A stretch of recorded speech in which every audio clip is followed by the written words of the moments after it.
In the past 3 classes, we have done the fish and the turtle. So there's one section that we couldn't do, and um, that's this shells or seashells. So we'll probably do that at a later date sometime. But I am going to share uh, a class on seashells that I did on in the Tuesday batch. So at least you can have a look if you want, if you have the time for it. And today we'll switch to boats. And I realized through the entire year, otherwise we're not painting water or flowing water or ripples. So I wanted to do that as part of the marine life, because often this is again water related, but not necessarily underwater. It is above water, but it's middle of water. So I have just loosened my definition of marine life and pulled in boats also into marine life, just so that we could do this. So the reason is one, water is very intimidating for a lot of people. Next to transparent objects like glass, water is another thing people get very scared of, and we don't know how to address it. So I just want to demystify that a little bit.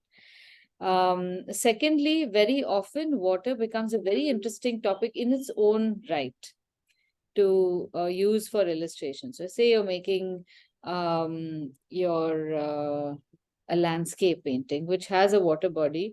Because of being intimidated by painting water, you tend to not take on certain topics. So I want to just remove that totally. It's not very difficult. The principle remains the same. If you see it as water, you see it as transparent, flowing, and you're trying to capture something that in your head remains uncapturable. But today we are just going to break all of that down and see water for the colors and forms that it creates through all its flows. And it should be easy to do.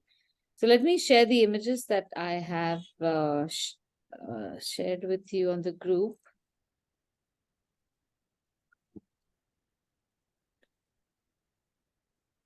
Okay, so this is normally how we look at water.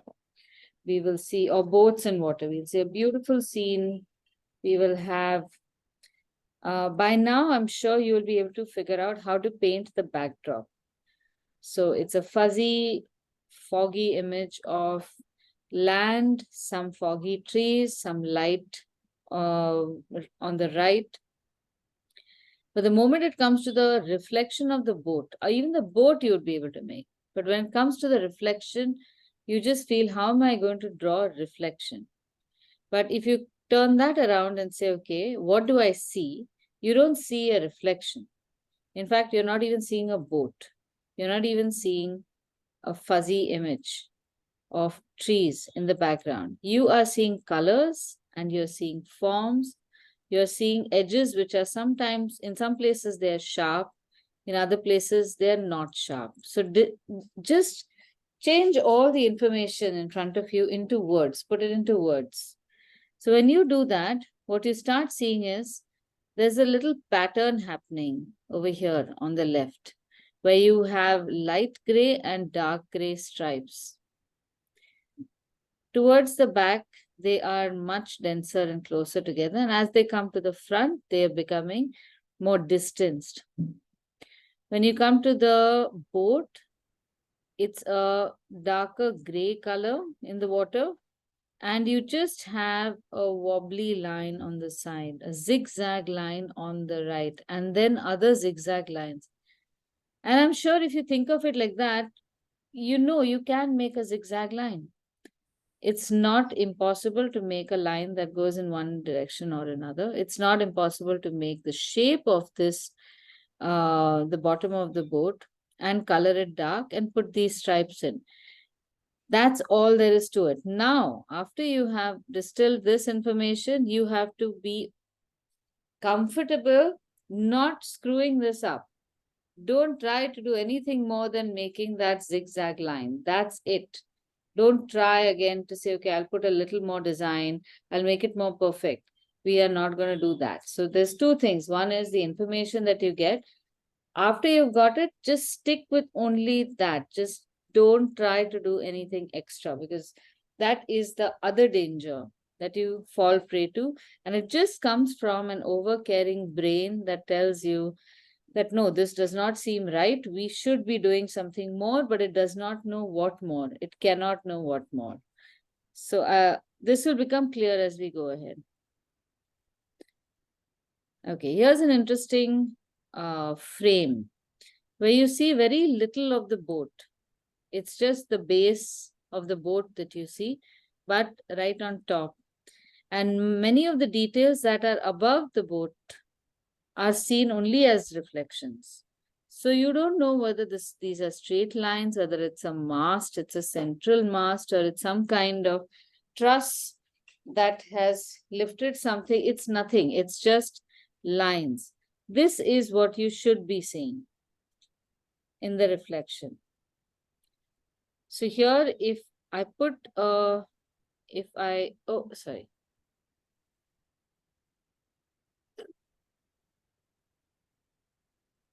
If I were to remove part of this completely, what do you see? That is how the second picture is seen.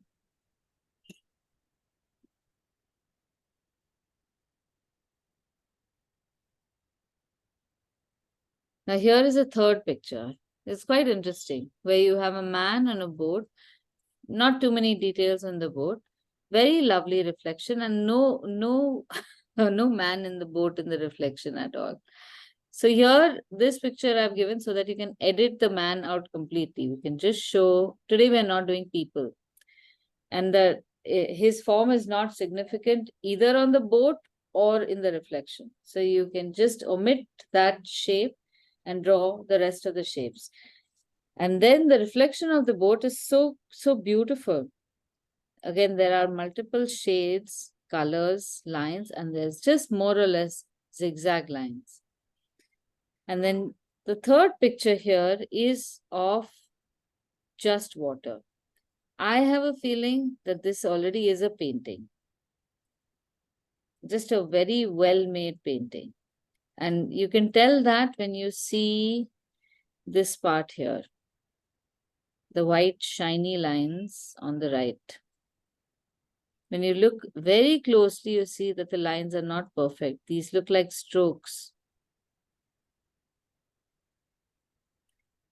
So the reason I wanted to show you this was that these are not perfect lines. Can you see this? This is probably a digital image because these lines don't have a thick and thin. But can you see, even with these kinds of weird lines,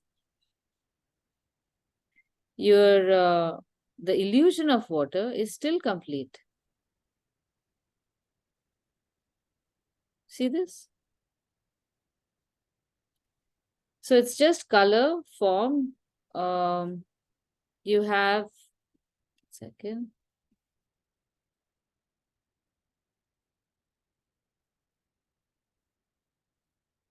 So here you have a light blue. Here you have a greenish blue. Here you have a fuzzy, dark, almost ultramarine plus black. You have some cobalt blue and ultramarine, and so on and so forth. And only the only thing is that the edges for the lighter colors are fuzzy. And then you have dark colors like the black here, which is obviously the color of the water or shadow in water. So the more you look at it, the more you see it as an illustration, right? Not as a photograph and not as water. Okay. All right. So let's try making, I'm very tempted to make the last picture, the man on the boat. Shall we make that? Are you all okay with that? Okay.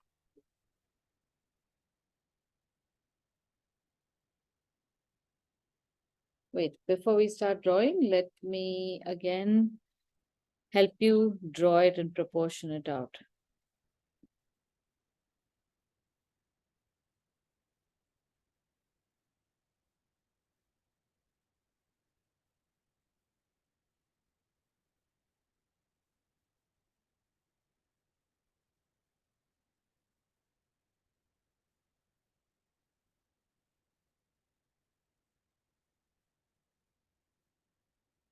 For some reason, my lock has gone. I could draw squares. Now I can't draw squares.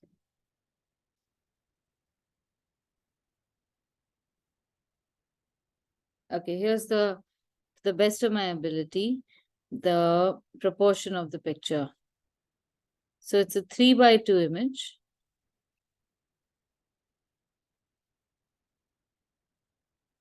Three units vertically and 2 units sideways. And it's almost centrally composed.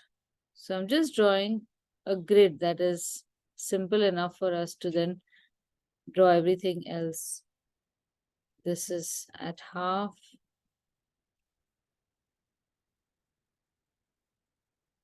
So the shape of the board starts somewhere here.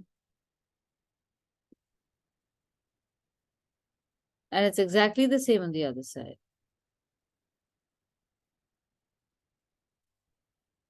We're not going to spend too much time on the detailing, but I always generally like to write all these little texts and all. The rest is, again, fairly simple. Let me change the color. Give me a minute. So here again, I'm drawing lines at a third.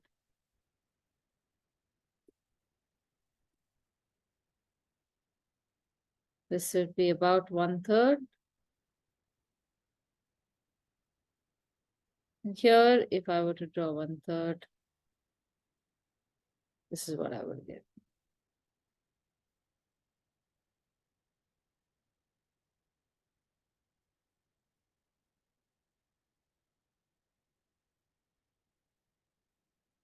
All right. Do you get the structure of the boat with this?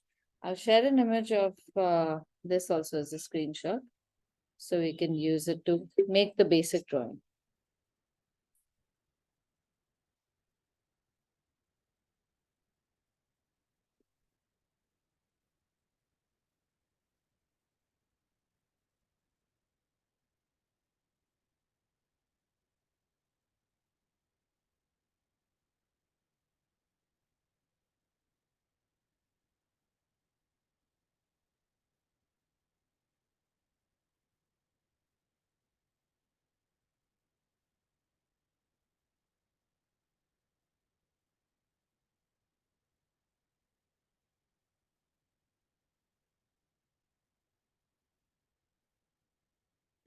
All right, so let's try drawing this in the right hand side of the page.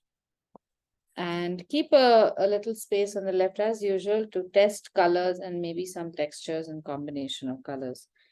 So in this particular case now, what you can do to make a 2:3 frame is draw a line, divide it in half. So this gives you the unit. So this is part 1 unit, 1 width of something. And you have 1 + 1 over here. And if you want, you can use a pencil. So you have 1 + 1.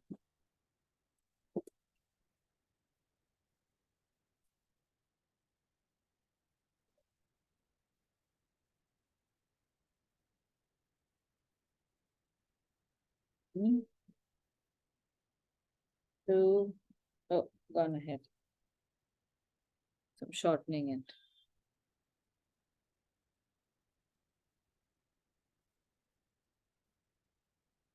Now, normally I don't do this, but it's good to know how to do this because it helps really to, like the picture I've shared of the Goa house. I don't want to carry too many things. So how do I use a scale, or how do I create a scale without having to carry a scale? Best thing is to eyeball, but it's also good to have some ready tools at hand to work with this.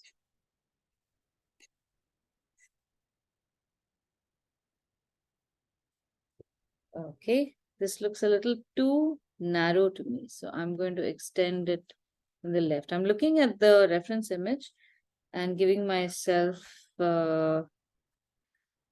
figuring out whether that proportion looks right or wrong. Trust your eyes, trust your judgment, and always look at all your work from the top, not from this angle, but from the top.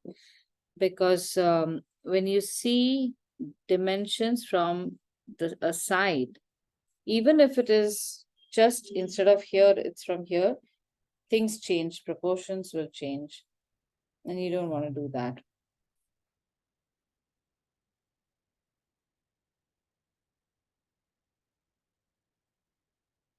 This is my grid.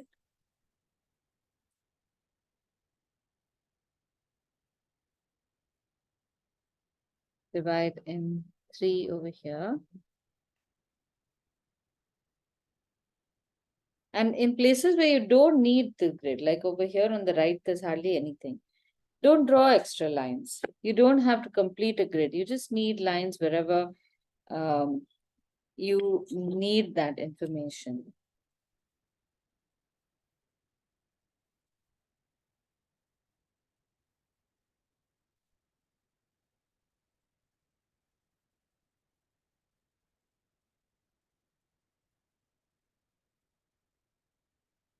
Now, when you're drawing the slanting lines and all, again, look for the right angles.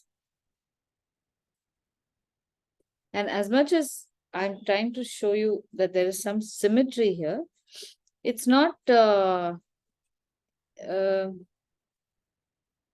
it's not exactly 100% symmetrical.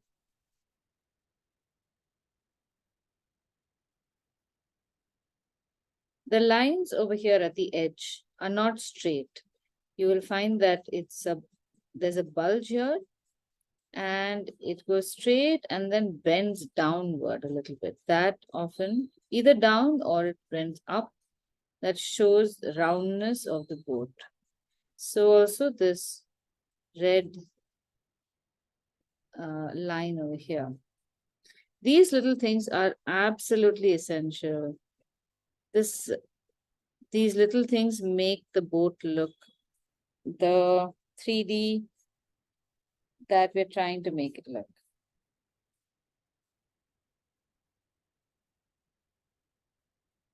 Now, as we go ahead, the boat's at the bottom. Here there's a thicker line, fat line here. And this is protruding towards the front. I wish I knew all the words to parts of the boat.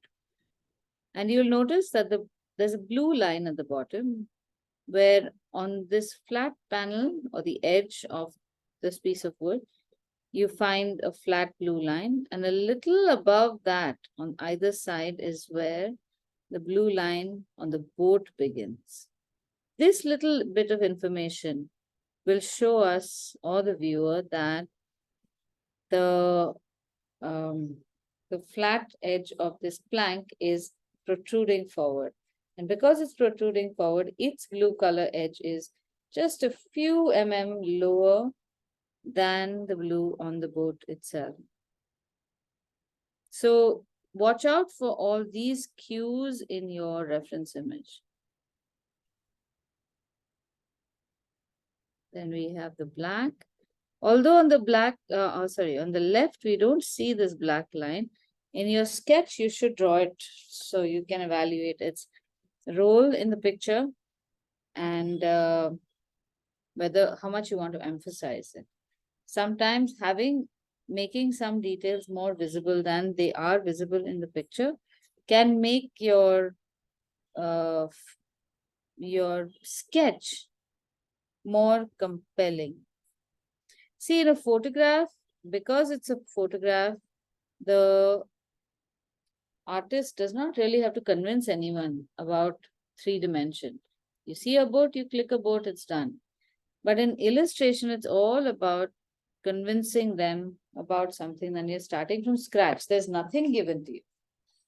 So in that case, every little bit of your reference matters. And if in some cases the illusion is incomplete, you can always use these three lines as a valid prop to enhance the three-dimensional aspect of the boat.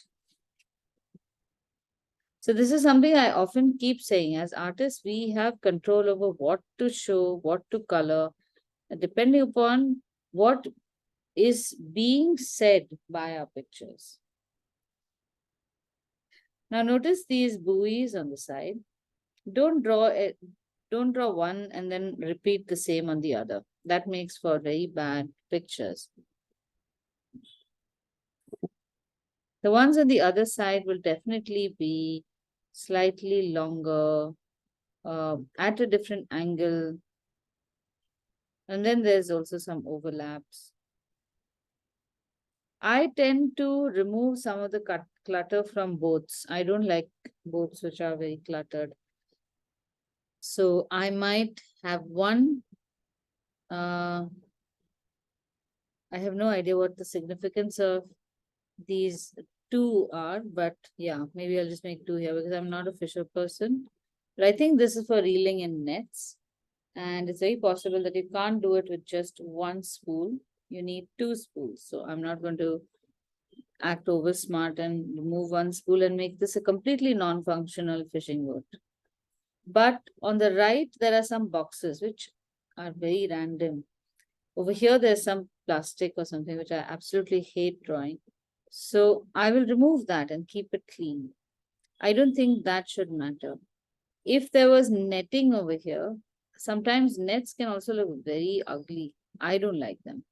So I just remove them. They don't have to be there. I'll assume that the net has been folded very nicely and placed right behind the fisherman who's wearing clean clothes. And in my imagination, it's just a very nice sanitary world, which is completely opposite of how a fishing boat usually is.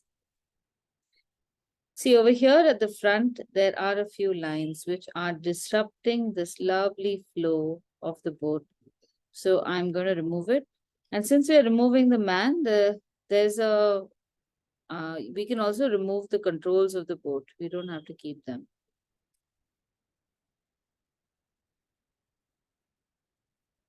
I don't know how to paste this, so I'm going to keep this part.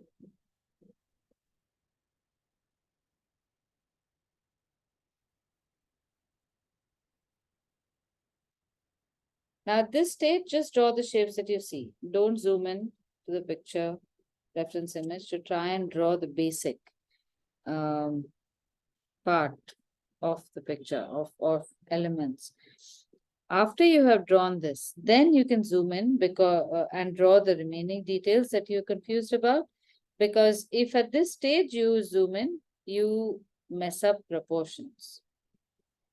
Now I've drawn the spools over here. Now I can zoom in to see the details about the rope or the net or certain shadows, and I will address only that part. I will not be drawing its own edges.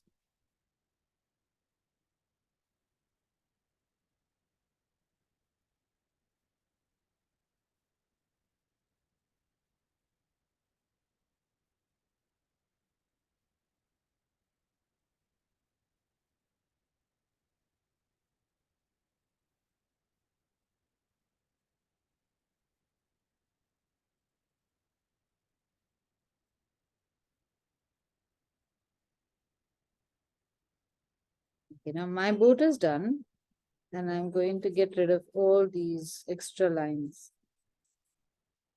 Anything more I need to draw, I should be able to draw with just the boat.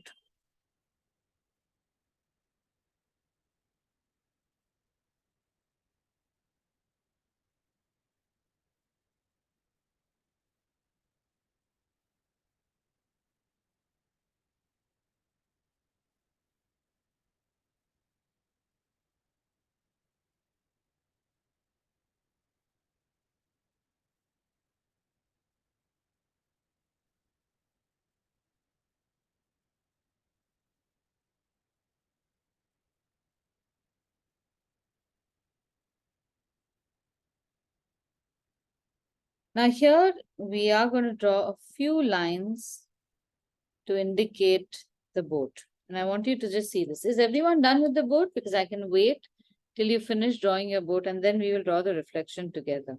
Shall I wait for 5-10 minutes? Yeah, okay.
Done. Okay, done? Right. Now we have to draw a few lines here, not all.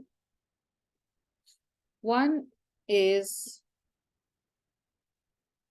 we are going to draw some shadow lines, like there is this line that goes from here straight and then it turns round like that. So it shows that the boat is not just a straight flat thing, it's rounded, it's curved. Here as well, we have a nice fuzzy shadow, which you can draw with a dotted line, not a firm line, coming round and down. So this establishes some colors or blocking some colors on the boat. In the reflection now, our reflection is going to come almost all the way over here. So this is the size of the boat and a little more than the boat. That's where our reflection is going to come. I am going to extend my border to accommodate for that also.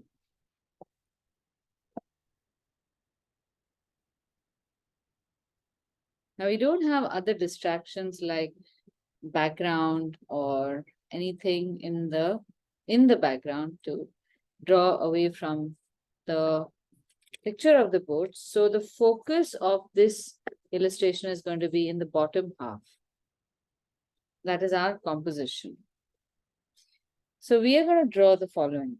The dark shadow at the base. And you get a cue from the edge of the boat. So you have a snaky line that just makes 2-3 turns, then make some short turns, long turns. Just try to keep it not a consistent zigzag. So what I don't want you to draw is this. Okay, this is too uniform.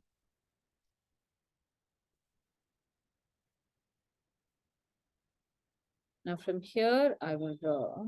It's not even a zig here. It's the other way around. Now see how waves work. This is why sometimes I feel artists should be employed in the sciences to illustrate uh, all sorts of things. Now, when we draw ripples in the water, the shape of the ripple is round from one side and it's angular from the other. These are ripples that you see from the side. So if you see a dark ripple from this side, its corollary from the other side may not always be like this. It's actually going to be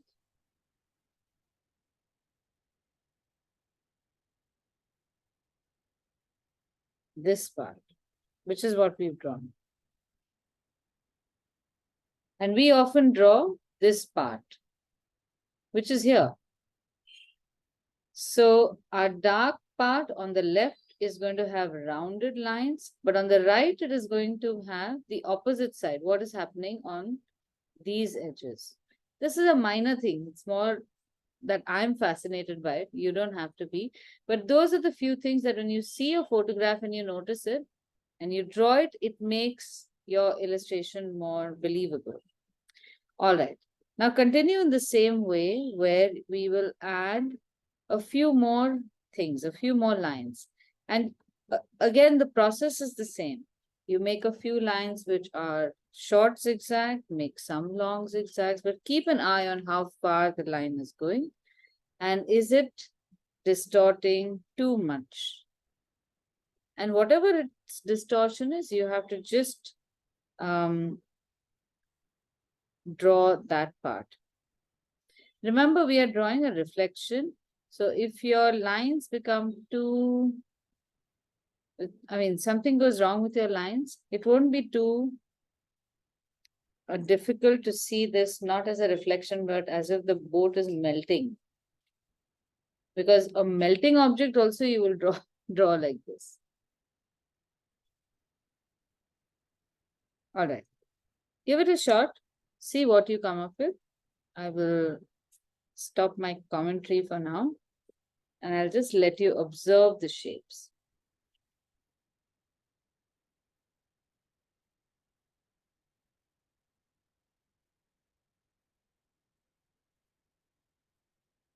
Oh, one last bit. Notice how most lines that you see which are parallel over here are often also contouring in water.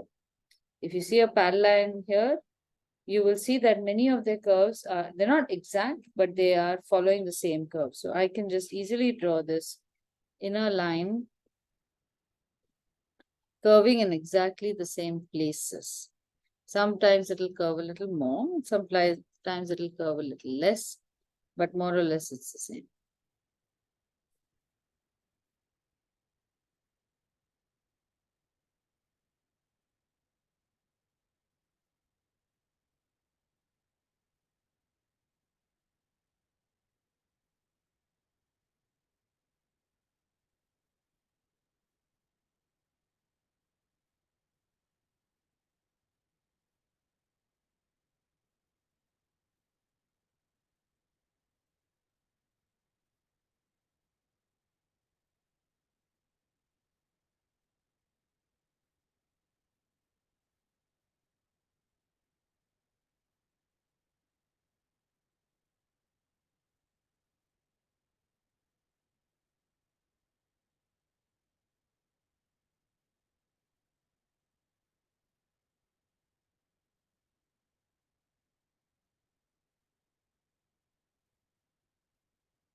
So here now remember that the center part, wherever you have a vertical line or an angular line, that should mirror exactly opposite.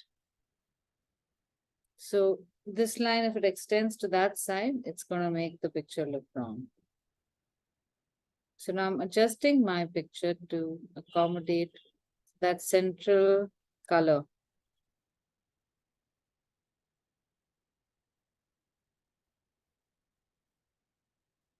Just so that it looks more convincing. See, if this line, the bottom would have gone straight or in any other direction than just an exact opposite, it would look unscientific and the brain would instantly tell you that you've done something wrong, but you might not be able to pinpoint what for a while.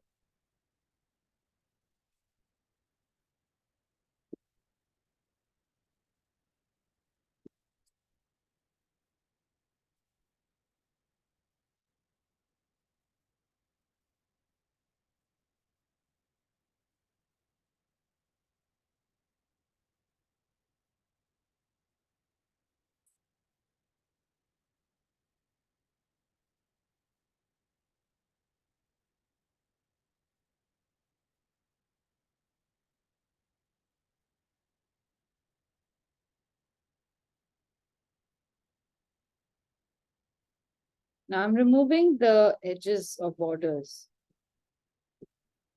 I don't want to paint it like we are seeing it. I'm going to leave, because it's water, I'm just going to leave some parts unpainted and edges unfinished and a little amorphous.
How's everyone doing?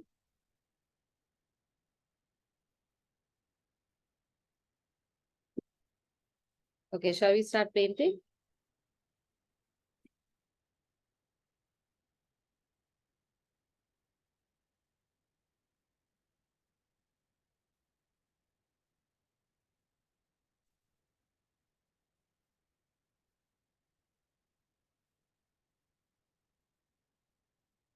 Okay, shall we begin painting, everyone, or do you still need a few minutes? We can take time. Okay. Yeah, let's see, Ritika.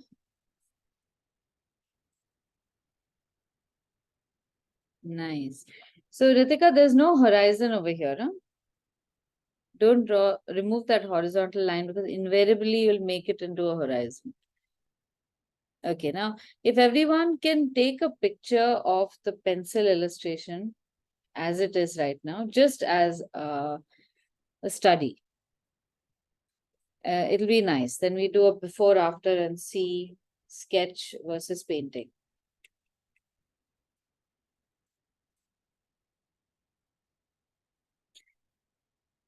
Now, in order to draw water, we have to use the wet on wet technique properly. So which means that I'm going to create a wash here. And then on top of that, I'm going to make some stripes of different colors.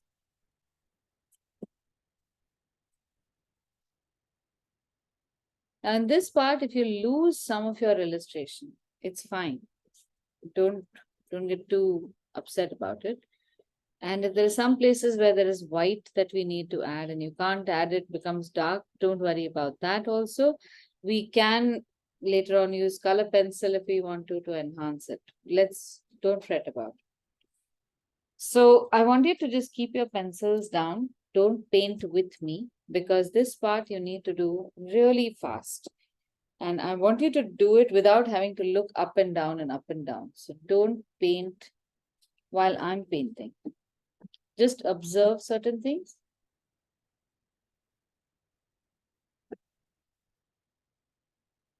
Now, here the color of the water is fairly gray. And that works very well for the blue of our boat. So I'm trying to create this grayish shade, and I want you to use the side of the paper to either make notes or make swatches and write down your color mixes. So I keep looking at the photograph and then I will keep making a color blend. So I want you to just observe this process also. I look at this color and I look at my screen and try to figure out how I'm going to change this. There are some tinges of blue in it, but that does not make the color blue.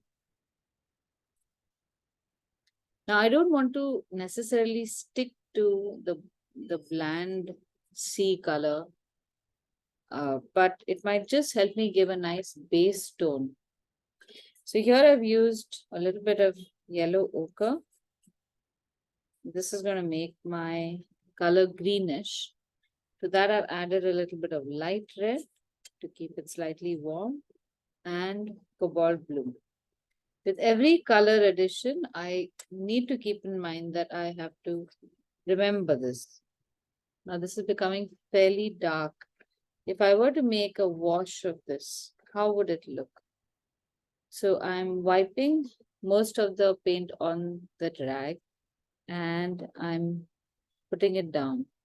So this is the lightest shade that I can get. It's a fairly nice shade to give me even cover.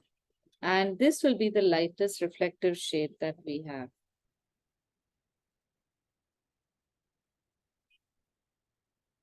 But now I can't paint this unless I also decide on the deeper shades because I'm going to have to put in those colors before while the original shade is still wet. So all colors need to be prepared in advance for the first layer. Sorry. Here now there is a preponderance of blue. It looks a little bit like I could use this in the background and then also a little deeper blue in the foreground. And on top of that, I could drop in a few shades of a deeper, darker blue in a few places like that over here to create more waves, like the fuzzy waves. All right, so here goes. I have these two colors. This is yellow ochre, light red, and cobalt blue. And this is cobalt blue and ultramarine blue. And by mistake, I took some cerulean, but I'm not going to write that. Now, I've deliberately kept it very light.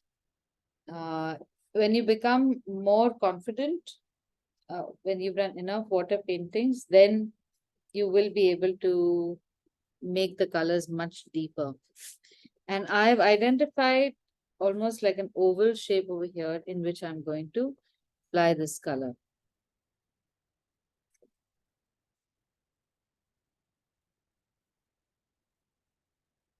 The edges are going to be either flat or almost as if they are water themselves. There are a few patches of reflection in the background, and these patches are often much closer. So you see very little of that.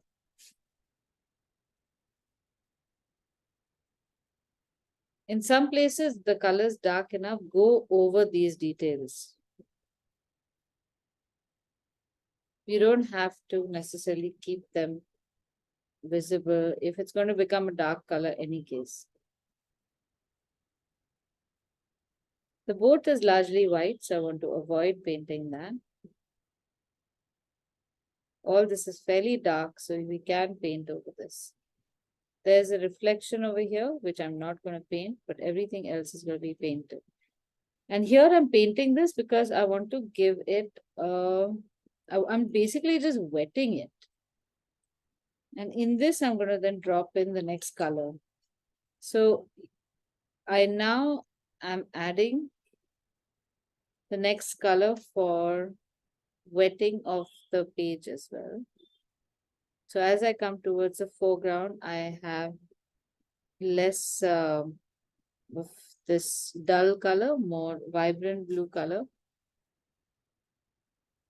And I'm trying to avoid certain places where I can use a light reflection, but if it doesn't happen, I'm not too worried about it. But notice the brush strokes are side to side, not coming down.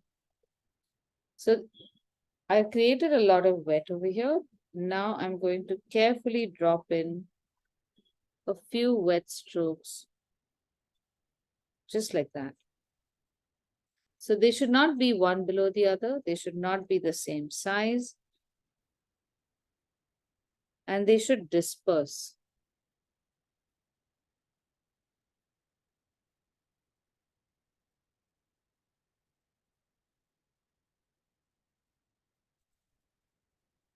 If I make this slightly thicker, I'll get a different result.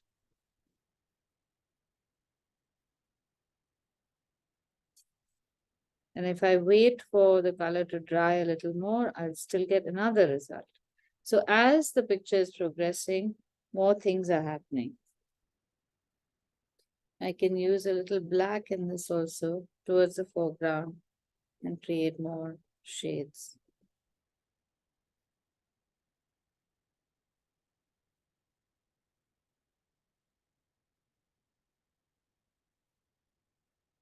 So I'm using the volume of paint that I have in the brush is very judiciously used. It's not too much. And only in, well, in some places there will be sharp edges, but as far as possible, I'm trying to keep my paint right now in places where I'm going to get smooth ripples.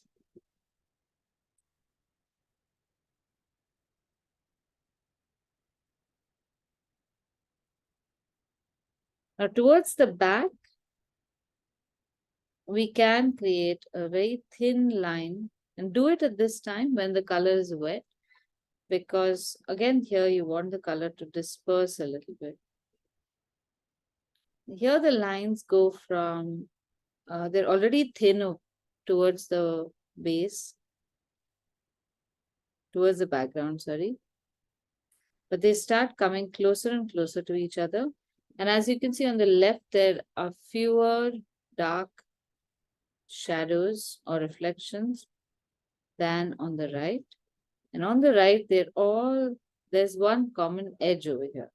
So make only short strokes with the tip of your brush, which all originate from one point over here, like a line, and are carried to the other side. As you go higher, those lines will be further apart and smaller. And this is what is going to help us create the illusion of depth. The small lines over here and the wider, fatter lines over here.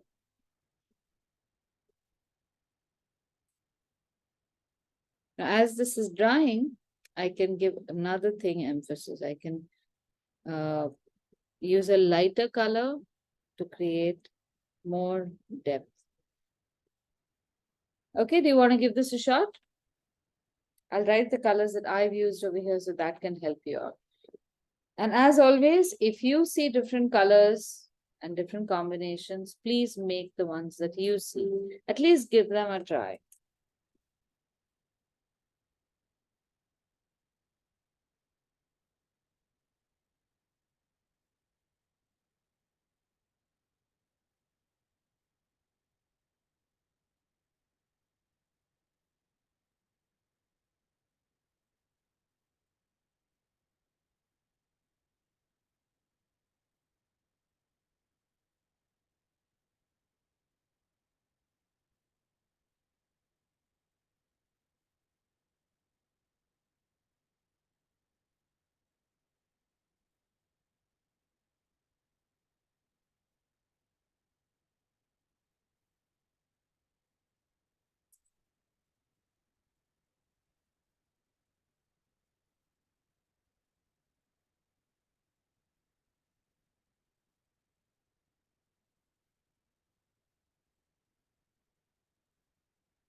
When you're making these strokes, try to not go over and over and over too much on the same places. Don't overwork your area.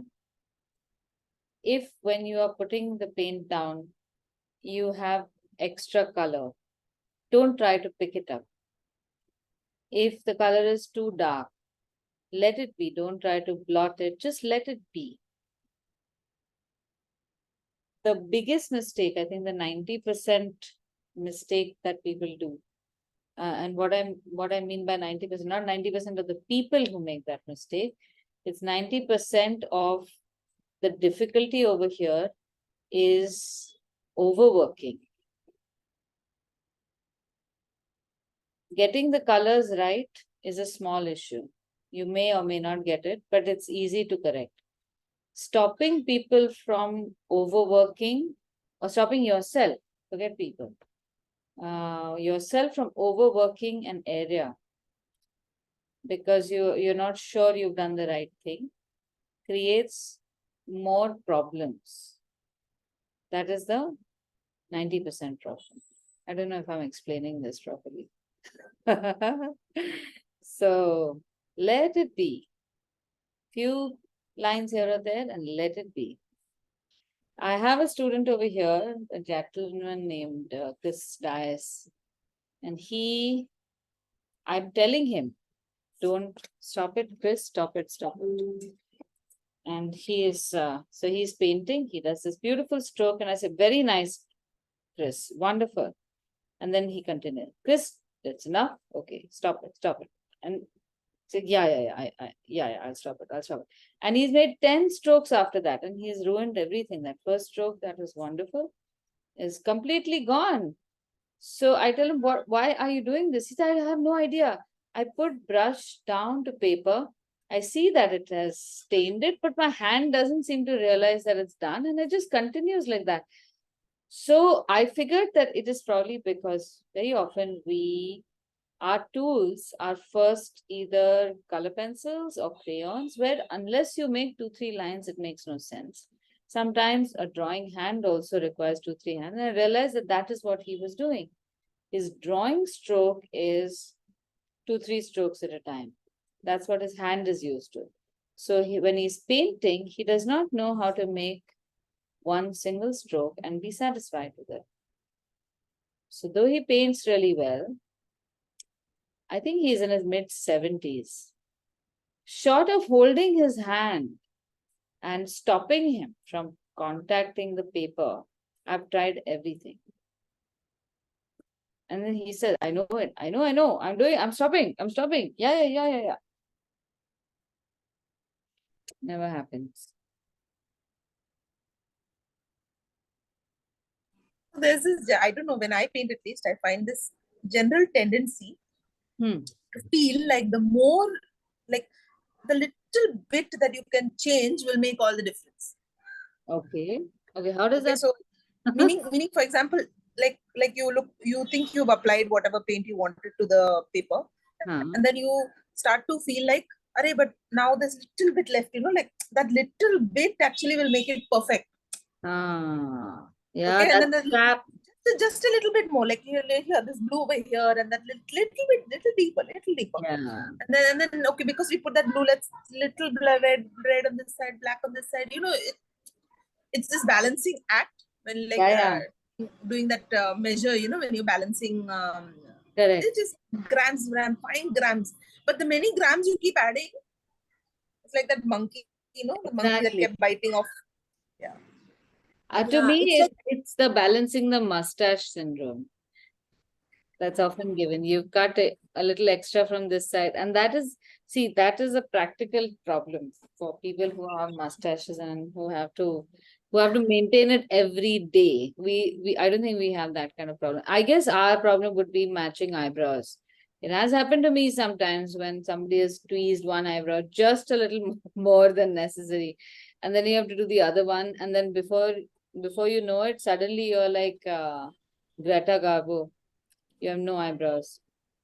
So the same thing. In this case, it's not less, it's adding more. And the more you add, something goes wrong. What happens to you, Susan? What do you think happens with all that balancing? Happens in the sense, like, I feel like if that little bit more would fix what is lacking. It's always lacking because I'm always wary, right? You never put more.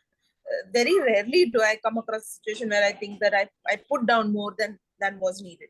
Okay. It's mostly because I'm being very, very hesitant. I'm putting less than what is needed. But that less was a little too less. So let's just go in a little bit more and a little bit more. And you don't realize the point at which you cross the more point entirely. Altogether. Yeah. Then you step back and you look and you realize, this is darker than me. This is way darker and this is way out of the league altogether. But when you were doing it at that moment, it wasn't looking that off. Very hard.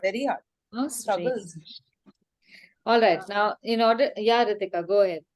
No, I'm saying I feel the same. Sometimes it's like when you see a picture and it's too dark, and then you feel like no, but that's how your brain says no, but it's too light. Maybe Yeah. I mean the brain doesn't think there are gonna be three more layers that gonna come with. So just focus on no, it's too dark. I should put more color, and then I ruin the picture because that has happened with me with the food illustrations because I used to compare after what you have done and then I should realize oh there are no highlights. Oh, I've just messed with the color, but those are the things that actually bring in weight to the picture and make it more Right. Very, very interesting. I've been through this also. But you know what? I figured what you're saying right now, Ritika, is actually bang on.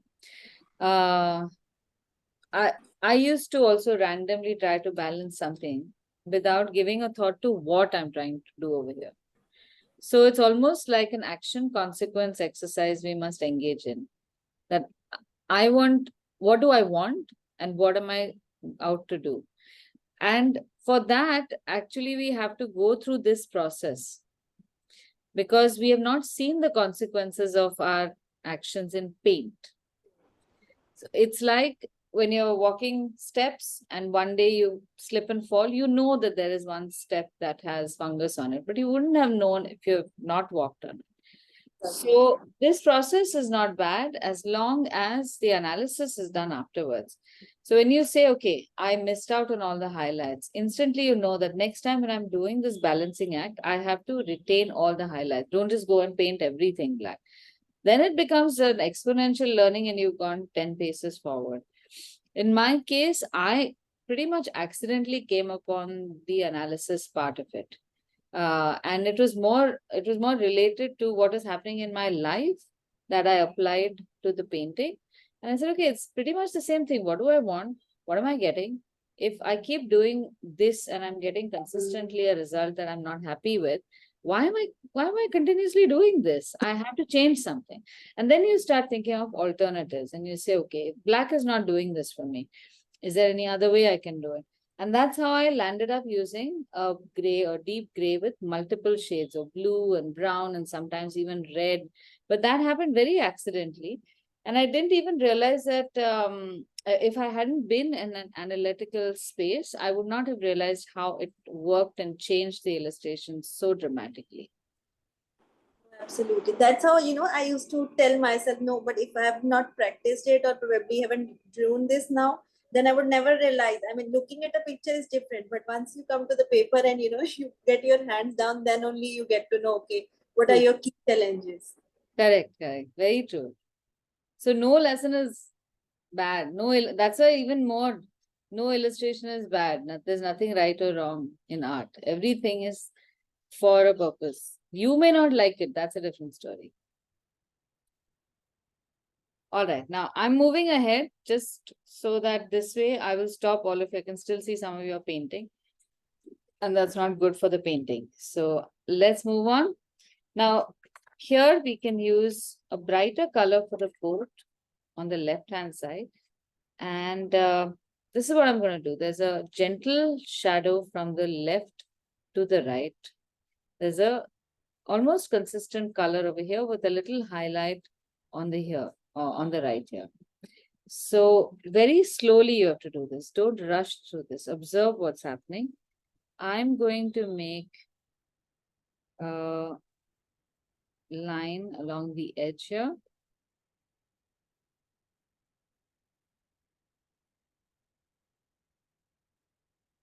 And as I proceed, I'm going to reduce the brush, the paint in my brush a little bit and take a little bit of water just on the tip and pull the color to the right. There's still too much color here. I'm reducing the paint and keeping my brush damp. I'm going to pull this color here. Again, I'm washing the brush, wiping it, and keep pulling it all the way. Don't worry about that triangular shadow we have to make right now. Just pull the color all the way towards the center of the boat. So you get a very nice blend from dark to light. Okay, go ahead. You can do this now.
Okay, hopefully you're done by now.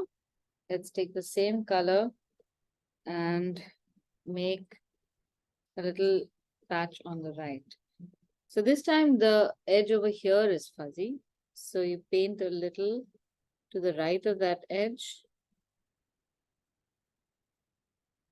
And I like to add some extra color. So I'm adding a little of the blue-gray color that we created. Take it to the right. And here, wipe the brush. And with that damp brush, just spread this, whatever color we have onto the rest. So that this is another way without adding water of spreading paint and making it disperse. And while it's still wet, take that damp brush and also move it onto the left side edge to keep it, to make that look a little fuzzy. Keep wiping your brush at all points. Press a little bit so that you get some paint off it. And again, don't overdo it. Once or twice is enough and stop. Stop before you create disasters.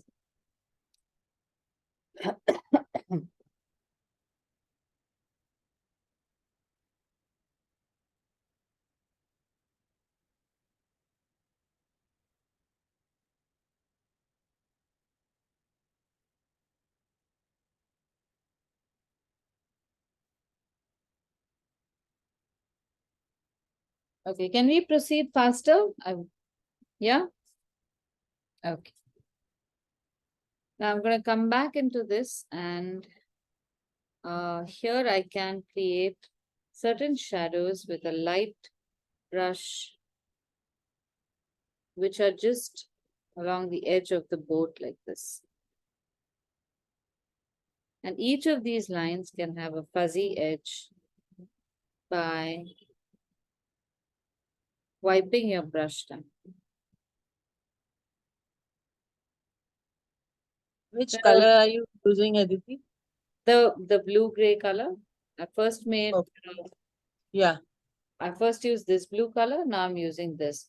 But okay. I pay attention to the color that I see on the reference image, and then I may add a few things as I go along. So I want you to stay open to that. You needn't necessarily follow all the colors that I say, but once in a while, like I would just dip into this if I want a little shade change. And I might just do something like that. And it adds a little bit of drama to the picture. It may not be there in the reference image. but it just gives that little edge that I might need.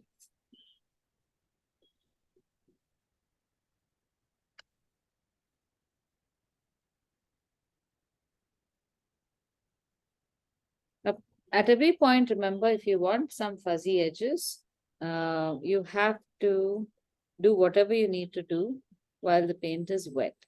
But after a point, because this is a watercolor, it should look like watercolor. So it's okay if there are a few brush strokes visible also. It does not have to look like a photograph. Like I keep saying that if you want to photograph, you just use your camera. Some of the same colors can be used now to enhance the shade objects on the boat themselves. So you have some shapes that we've made before. I'm going to use colors like yellow ochre and burnt umber to paint these. And on the spool also, remember, there is a highlight in the center. So wherever you have a highlight, try to retain that. It's there in the center, it's there on the spool wheels. Those wheels are in gray. So you can paint those in gray with a little highlight. So highlight means nothing but keeping a small part unpainted. And again, over here, it's okay if colors merge into each other. That is part of the charm of watercolor. So don't try to hide it. I literally sometimes feel that watercolor can be treated like kids. In the Victorian age, what is that stupid thing that they used to say? Kids should be seen and not heard. I don't know how these kids, how these parents' kids turned out. That's the stupidest thing. Why do you have kids if you can't let them run around and be a pain for everyone? That's the joy of having kids. So with watercolor, that is the joy. Things are going to mix up, things are going to be messy. It's the making the mess look joyful. That is what the fun is about. So now I'm using sharper lines. The brush is the same, but if you are more comfortable with a thinner brush, you can start putting in a few details in a few places. Watching out constantly for colors or shades that represent highlights or shadows always makes your picture more compelling.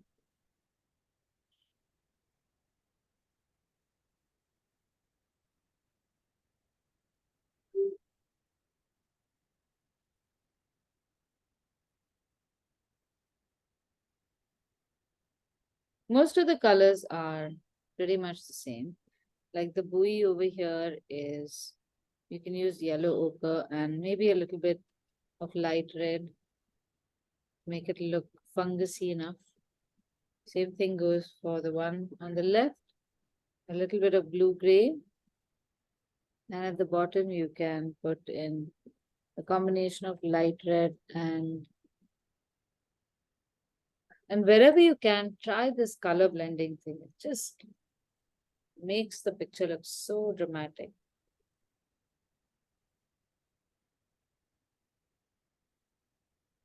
You can put a little shadow on the left.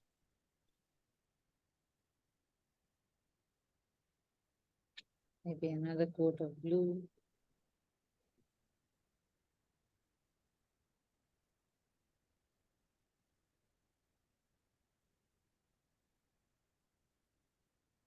And now let's focus on the water.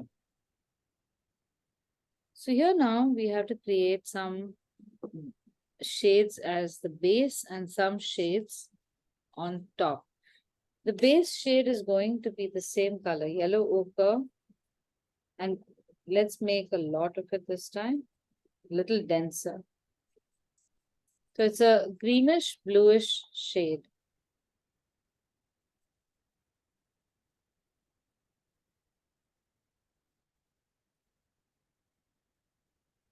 And remember that the base of the boat is going to be the darker color. So it's still not as dark as we wanted, but it's not as light as we have made here.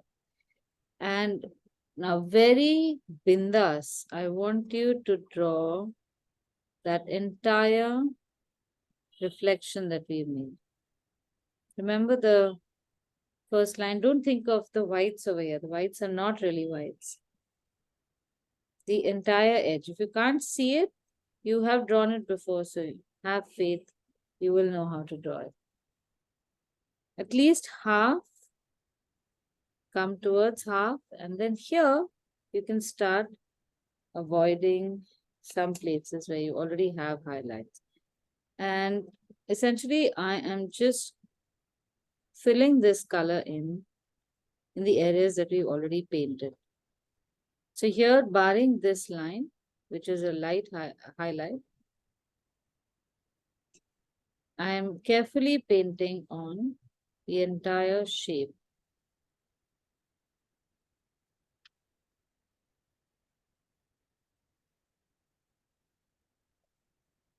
Oh, it's also going to come here.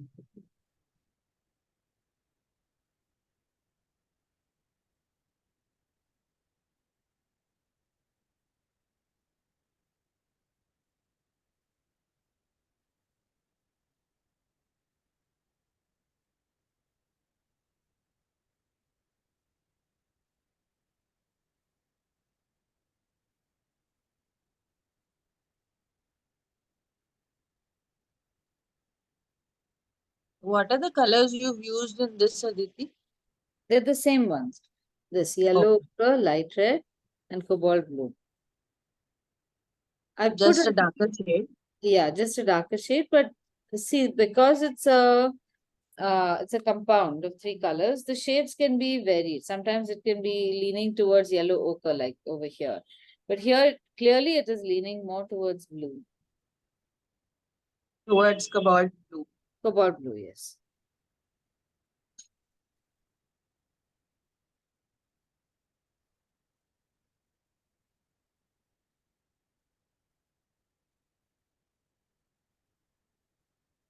While this is drying, I'm going to take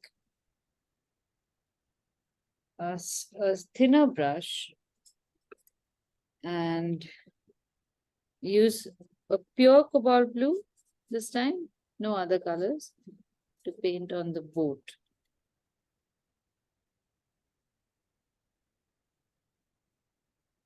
So here I'm painting the rim of the boat.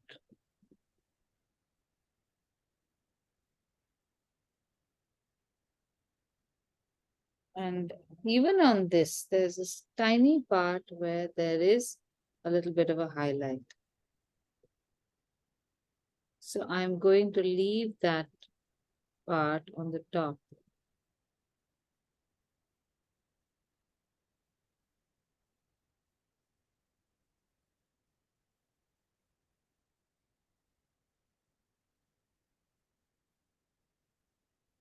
The highlight is not like a parallel white line. So you leave a few sections, the line is going to be undulating. So that's great for us because we can never have such a steady hand.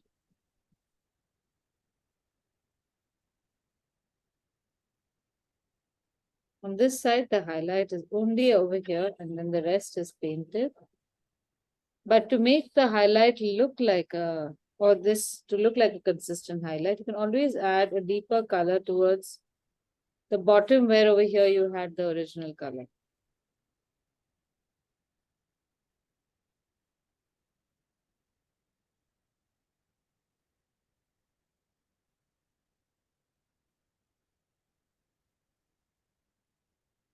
On the bottom, it's a lovely blue color on the left, but you can also add a little black to this for what it's doing on the left here.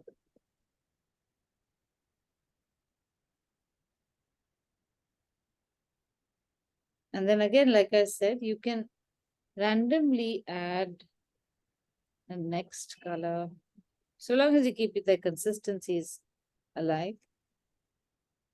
Use color blending. And now here again, very cleverly, use that color only on the top and leave a little highlight over here. This will look like reflection, just a little bit. It's there in the photograph.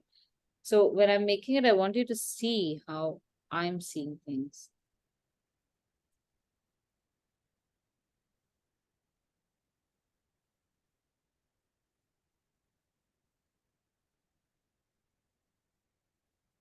Oh, this will become slightly shorter. And on the right, start off with a slightly light color.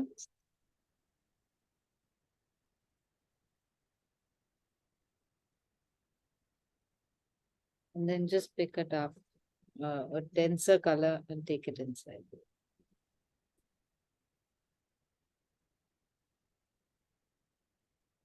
Same thing as you come towards the edge, be careful when you're painting. If there is a highlight there, leave that. Wipe your brush, just extend that light shade so that you get a nice edge. And over here, something at the base which you can then show off.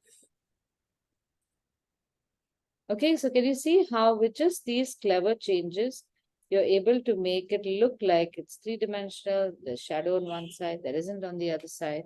These are really simple things. They're not rocket science, just broken down and cleverly handled.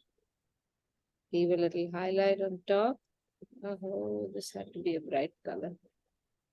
Should have picked this up.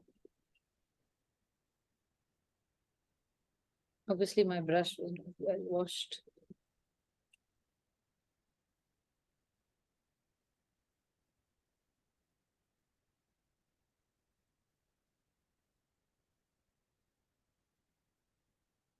Same thing for the red patch. Now you'll notice over here, your colors are pure. When you make this red, automatically it will exhibit that shadow. You don't have to do anything extra because you made the base coat. And the base coat has adequate shadow. So the new one will just learn it, the new layer. Will use the same shadows to continue the same illusion.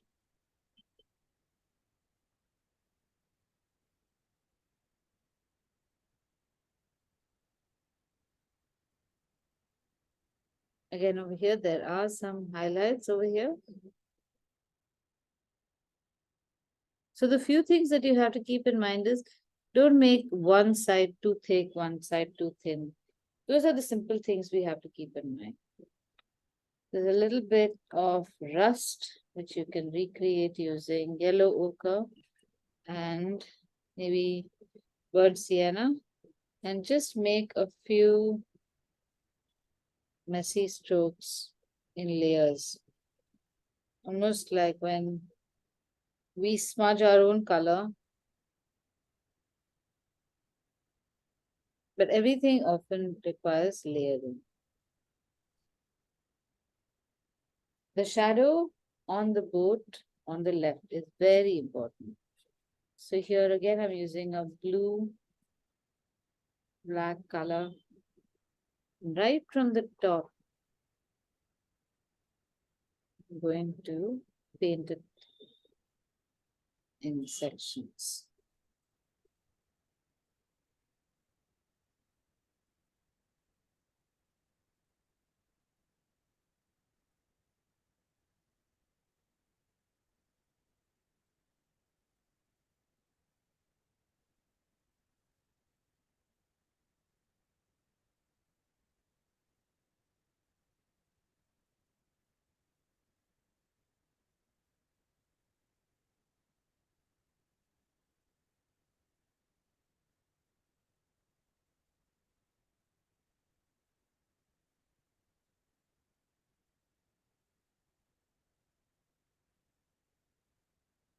Okay, looks like we're gonna have to go into another 15-20 minutes. Is everyone okay with that?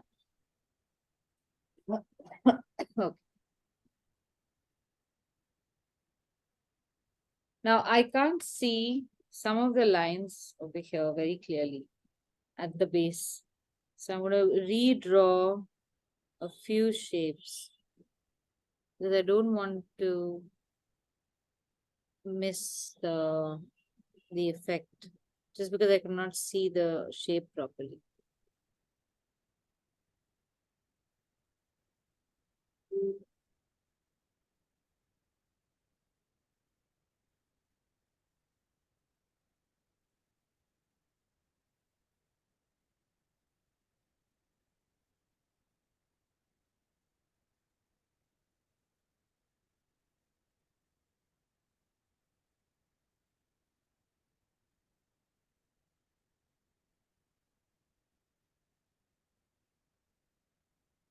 Now here I'm taking a deeper blue-gray color. That's cobalt blue and black. Deeper than this wash we made. Huh? But I'm going to make a swatch and see how it looks. Be a little waterier in this.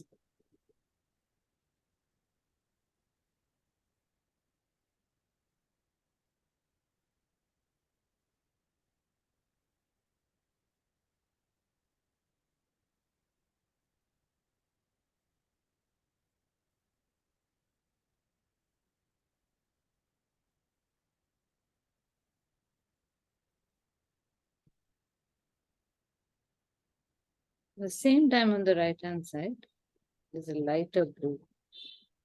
So I'm gonna, I should have put this one first, but doesn't matter. The two are going to merge. The color at the base of the boat is going to be slightly denser. The edges now are going to become very sharp, contrary to what we were doing earlier.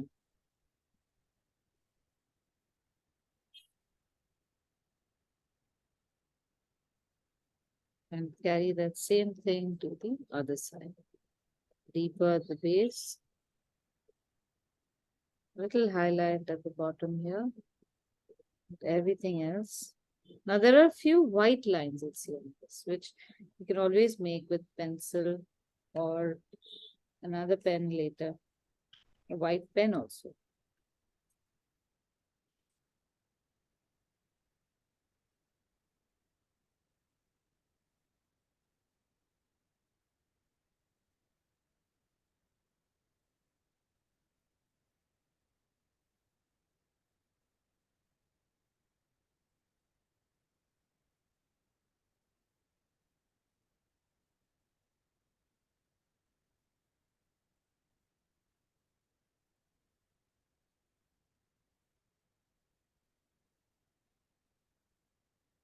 Now that I've painted it, I see how far I've got my line.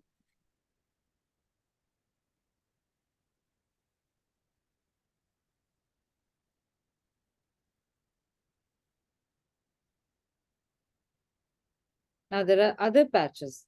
There was a dark patch here which I've completely missed, but since we don't have time, I'm not going to redraw it. But there are other patches now, which are all just shapes. So now this is the fun bit. So all this drama was for me to show you this part. That beyond this point, all we have to draw or recreate are these shapes. So after a particular shape is done, you're happy with that. Then you move on to the next shape, which in this case now is going to be the blue and the red line over here. But in the water, it is not blue or red. It is a deep shade of maybe a little bit of scarlet on into burnt umber. And again, this you can redraw. So you have this line coming down. Remember which we made as parallel lines?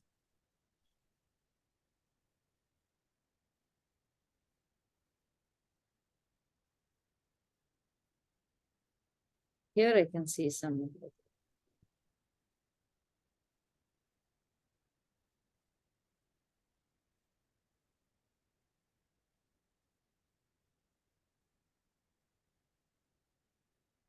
And because it's a painting, I may break this line. It does not have to be continuous.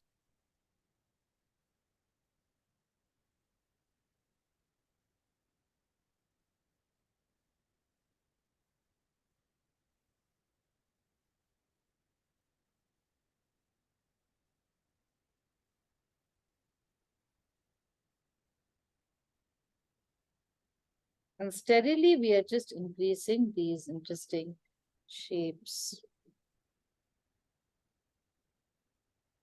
Then I have the black one, or a deeper line for the blue.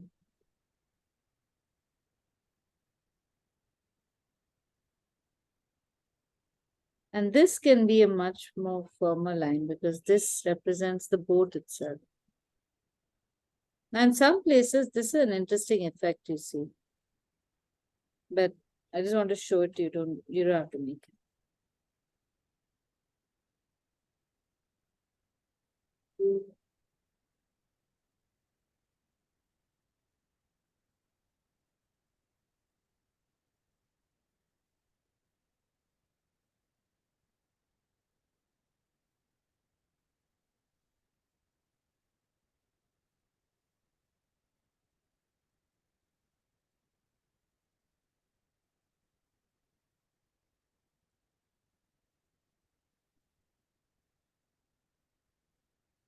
Now here you will have some other colors. They're not random, they aren't too many, but they're there. Like a little extra over here. Or a fatter wave, a darker color along the edge.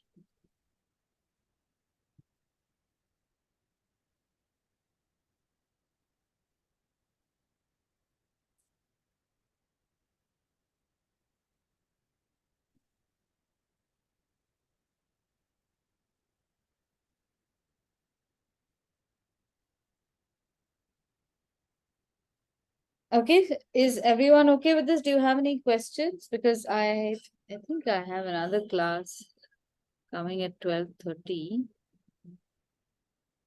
Okay, yeah. So I'll need a little time to prepare and to finish explanation for you. How are your boats and reflections looking? Are they more or less there? We are at about 60-80% of 60 to 70% of our final illustration. Okay, let's see Ritika's. Okay, so your boat is looking nice, Ritika. Now, when you add color at the base, add it, draw those lines again that we drew earlier. And then you will get the right shape. But I think you might also be doing that back and forth, overworking a little bit. Avoid that. Good. Yeah, I think it's nice.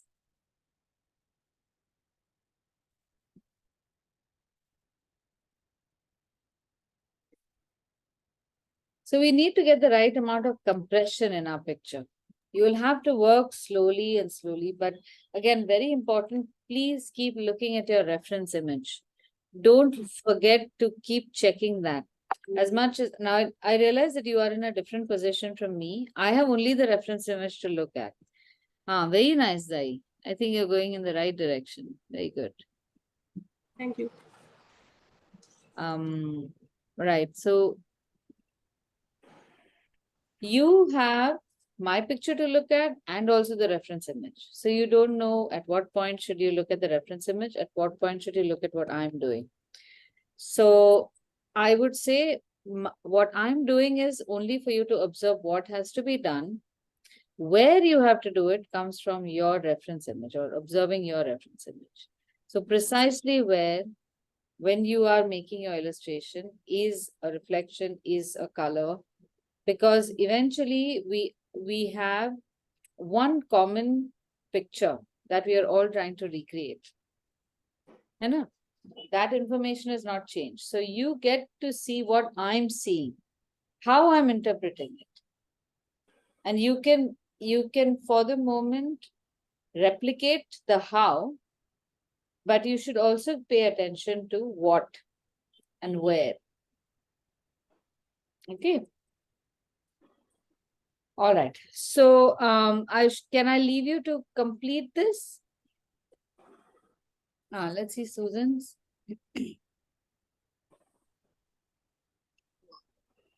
Okay, nice. Looking good, Susan. Very nice. So for very you, hesitant. I'm sorry, still what? very, I'm still very hesitant. I'm worried. No, I think it's very nice. It's looking very good. In your case, I'm going to recommend that you take breaks in between.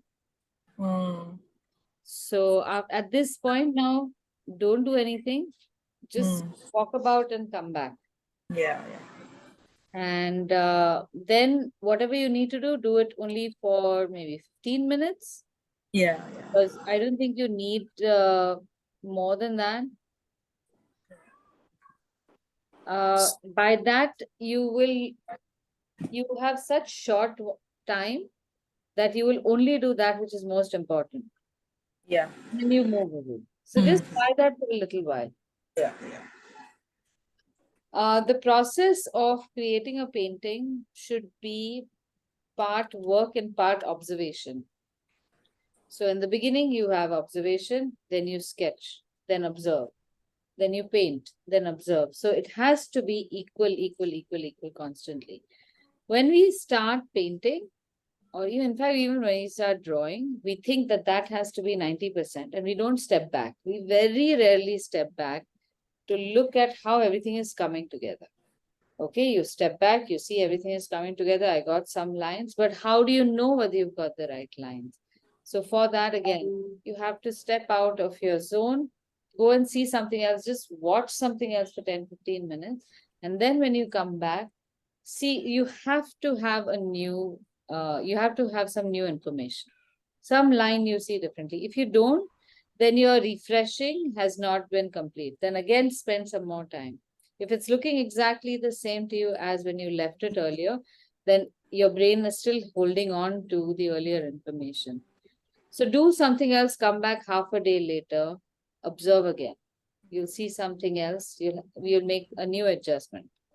All your previous information is gone. What colors you use, what shades you use, don't even try to retain any of that. You will be able to gather all of that from either memory or from experimentation. Okay, so try doing that, observing. Yeah. All right. Okay, so I shall see you next week. We are starting food illustration. We'll start off with the basics because there are a number of new students who are joining. And let's see what we can do with them. In the meantime, since you've done this at least 2-3 times before, if there are things that you want to do, please post it on the group or put it on Art from Home if you want to. Because some people who are still on the fence about whether or not they should do this, whether or not they want to join, will then probably be convinced to join. Okay, so can you show us how to draw cocktails, for example? Can you show us how to draw other kinds of foods like curries or whatever? What can we do about that?